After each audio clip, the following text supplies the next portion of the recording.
Bài viết: tuổi trẻ chính là thời gian để học. Kính thưa các bạn, tuổi trẻ chính là khoảng thời gian học tập thích hợp nhất. Nếu cứ để thời gian trôi đi một cách lãng phí, bạn sẽ phải hối hận suốt cả cuộc đời. Vì vậy, chúng ta cần phải trân trọng khoảng thời gian được đi học, không ngừng bồi đắp và nâng cao kiến thức để tạo ra nền tảng vững chắc cho một tương lai tươi đẹp ở phía trước. Không có kiến thức, bạn sẽ luôn gặp trắc trở. Không có sự hiểu biết, một bước cũng làm bạn gian nan. Trân trọng hiện tại, trân trọng quãng thời gian đi học đẹp đẽ này chính là sự lựa chọn đúng đắn của mỗi chúng ta. Chỉ có chăm chỉ học tập, chúng ta mới có thể thay đổi vận mệnh của chính mình. Tôi tin rằng có nhiều bạn trẻ thường được nghe những người lớn trong gia đình kể về quá khứ cực khổ của họ khi không được đi học. Bởi khi họ còn quá nhỏ, gia đình lại nghèo khó, chỉ biết bán mặt cho đất, bán lưng cho trời, làm ruộng mà sống, đâu có điều kiện đến lớp. Cuộc sống của chúng ta bây giờ tốt hơn họ rất nhiều, nên chẳng thể có câu chuyện không được đến trường như xưa được. Điều này nhắc nhở chúng ta việc học quan trọng đến nhường nào, cần trân trọng cơ hội được đi học. Tuy điều kiện sống hiện nay đã thay đổi, nhưng rất nhiều bạn trẻ quay lưng với việc học. Nhiều bạn học sinh luôn cho rằng học sao mà khổ quá, áp lực nặng nề, chịu đựng nổi khổ không nổi, nên thường bỏ học giữa chừng, hoặc lãng phí quãng thời gian trên ghế nhà trường, học đòi hút thuốc, tụ tập đánh nhau. Họ không cho đó là việc đáng xấu hổ, mà còn nghĩ đó là điều rất hãnh diện đấy. Đường đời còn dài, nhiều thói quen và phẩm chất tốt có thể được rèn luyện từ lúc chúng ta còn trẻ. Nếu không trân trọng quãng thời gian đi học, lãng phí tuổi trẻ, chúng ta có thể tạo ra thói xấu, cuối cùng chỉ hối hận mà thôi. Bài viết: quý trọng thời gian, nỗ lực học tập. Thời gian là nguyên liệu làm nên cuộc đời của mỗi người. Cuộc đời của mỗi chúng ta đều hữu hạn, thời gian thuộc về mỗi người cũng có giới hạn. Trong tất cả các nhà phê bình vĩ đại nhất, chính xác nhất và tài năng nhất chính là thời gian. Thứ nhanh nhất mà lại chậm nhất, dài nhất mà lại ngắn nhất, tầm thường nhất mà lại giá trị nhất, dễ dàng làm cho ta lãng quên nhưng cũng dễ dàng làm cho ta hối tiếc nhất trên đời này, đó chính là thời gian. Cây cối khô rồi sẽ có lúc xanh lại, hoa tàn rồi sẽ lại đơm bông, chim én bay đi rồi cũng có lúc quay lại. Song đời người khi đã tắt liệm rồi thì chẳng thể có cơ hội sống lại lần nữa. Đúng như câu nói, hoa có ngày nở lại, nhưng tuổi trẻ chẳng thể có hai lần. Thời gian cứ từ từ trôi, không bao giờ dừng lại và mãi mãi không thể quay về.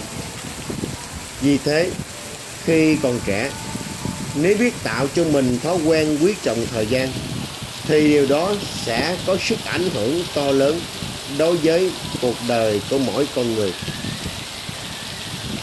Đời người chúng ta có hạn, hãy quý trọng báu vật thời gian, đừng hoài phí nó. Hãy tranh thủ học thêm nhiều thứ, làm thêm nhiều điều khi ta còn trẻ. Kính thưa quý vị và thưa các bạn, từ xa xưa cho đến nay, những người thành công đều là những người biết quý trọng thời gian. Cứ trung bình 3 ngày, nhà phát minh vĩ đại Thomas Edison lại có một sáng chế. Ông tranh thủ từng giây, từng phút cho những nghiên cứu tỉ mỉ của mình. Nhà văn lớn Lỗ Tấn cũng từng nói: tôi đâu phải là một thiên tài, tôi chỉ dành tất cả thời gian mà người khác uống cà phê để làm việc mà thôi. Và ông đã để lại cho chúng ta hơn 6 triệu chữ mang giá trị tinh thần to lớn. Đơn giản chỉ vì ông biết tận dụng thời gian. Các Mác, nhà lãnh đạo cách mạng của giai cấp vô sản, trước khi qua đời còn chạy đua với thời gian để viết cuốn Tư bản luận. Đây là những ví dụ minh họa rất sinh động về việc một người nếu muốn để lại chút cống hiến cho cuộc đời thì tất yếu phải biết quý trọng thời gian. Có người hỏi Darwin rằng tại sao Ngài lại làm được rất nhiều điều trong cuộc đời của mình vậy? Ông trả lời: tôi chưa bao giờ nghĩ rằng nổi tiếng là khoảng thời gian ngắn ngủi không đáng kể.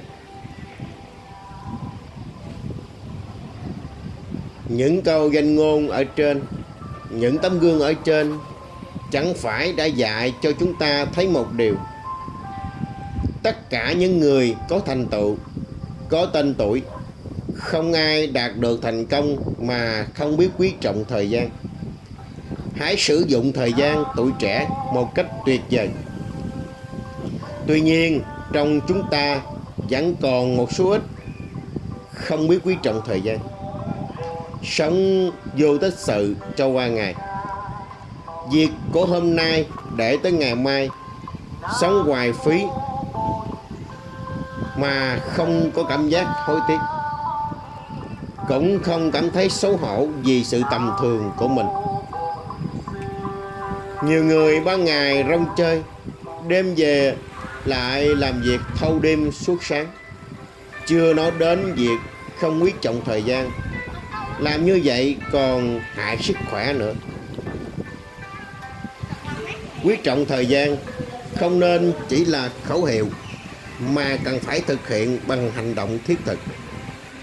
Muốn vậy, trước tiên chúng ta cần hiểu rõ thời gian của mình đã bị tiêu tốn như thế nào bằng cách ghi chép lại thời gian biểu.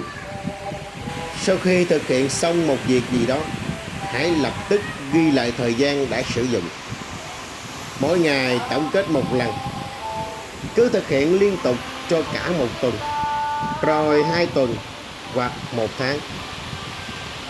Sau đó lại tiến hành một lần tổng kết, phân tích xem rốt cuộc thì thời gian của mình đã dùng vào những việc gì. Từ đó tìm ra nguyên nhân của sự lãng phí thời gian. Các chuyên gia nghiên cứu đã chỉ ra rằng những người làm như vậy rất có ích trong việc tiết kiệm thời gian và nâng cao hiệu suất công việc. Xin giới thiệu phương pháp thống kê thời gian của nhà côn trùng học Liên Xô cũ, đó là Lipschitz. Lipschitz đã đạt được rất nhiều thành tựu to lớn. Ông xuất bản hơn 70 cuốn sách khoa học, viết 12.500 trang bản thảo sách chuyên ngành, bao gồm một loạt các lĩnh vực từ di truyền học, lịch sử khoa học, côn trùng học, bảo vệ thực vật đến triết học. Để đạt được những thành tựu này, phần lớn là nhờ vào cuốn nhật ký thống kê thời gian có vẻ khô khan của ông.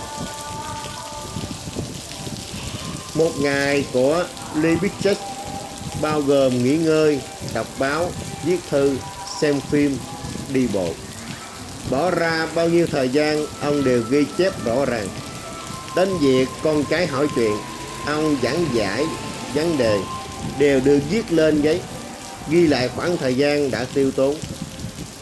Mỗi lần viết một bài báo, đọc một cuốn sách, viết một lá thư, bất kể làm việc gì thì trình tự thời gian làm mỗi công việc đều được ông tính toán rõ ràng, nội dung tỉ mỉ, kỹ càng đến kinh ngạc. Theo cách nói của các chuyên gia nghiên cứu hiệu suất thì trong cùng một khoảng thời gian cùng bỏ ra một sức lao động, cách tốt nhất để có thể làm được nhiều việc nhất là làm ngay lập tức.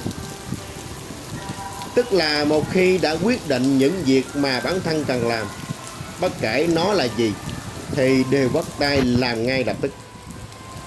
Nếu giải quyết mọi công việc theo nguyên tắc làm xong một lần thì bạn sẽ giảm bớt việc phải bỏ công sức ra làm lần thứ hai, làm lần thứ ba. Chẳng hạn như làm bài tập, chúng ta nên hoàn tất ngay trong ngày đó. Nếu bạn kéo dài sang mấy hôm sau thì sẽ mất công đọc lại nội dung. Tất nhiên như vậy lại tốn thêm ít thời gian nữa.